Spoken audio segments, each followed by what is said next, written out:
Cayman island की अदालत ने कराची इलेक्ट्रिक के मुस्तकबिल के हवाले से फैसला सुना दिया है। इस बारे में तफसील बता रहे हैं लंदन से हमारे नुमाइंदे मुर्तज़ा अली शाह। कराची में करोड़ों लोगों को बिजली फराहम करने वाली कराची इलेक्ट्रिक की मलकियत का मामला अब इंटरनेशनल कोर्ट्स में पहुंच चुका है। London court of international arbitration ने एक रूलिंग दी थी जिसमें उन्होंने कराची इलेक्ट्रिक के एक जो शेयर होल्डर है IGCF, जो आर्बिट्रेशन रूलिंग थी कि वो अपना जितना भी रिकॉर्ड है वो सऊदी अरब की जो कराची इलेक्ट्रिक के अंदर जो सऊदी जो पार्टनर कंपनी है अल-जोमे ग्रुप, उनकी जो फ्रंट कंपनी है वाइट क्रिस्टल, उनको सारा रिकॉर्ड उनके हवाले करें। लेकिन जो ये आर्बिट्रेशन है फिर ये इसको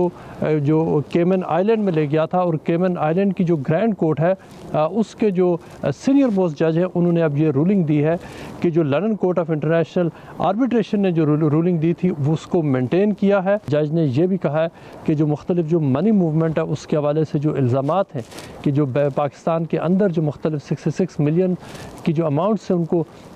मूव किया गया from one bank to another, ये इस हवाले से सीरियस है, कंसर्निंग है और ये कि इस हवाले से जो फुल डिस्क्लोजर है वो ज़रूरी है।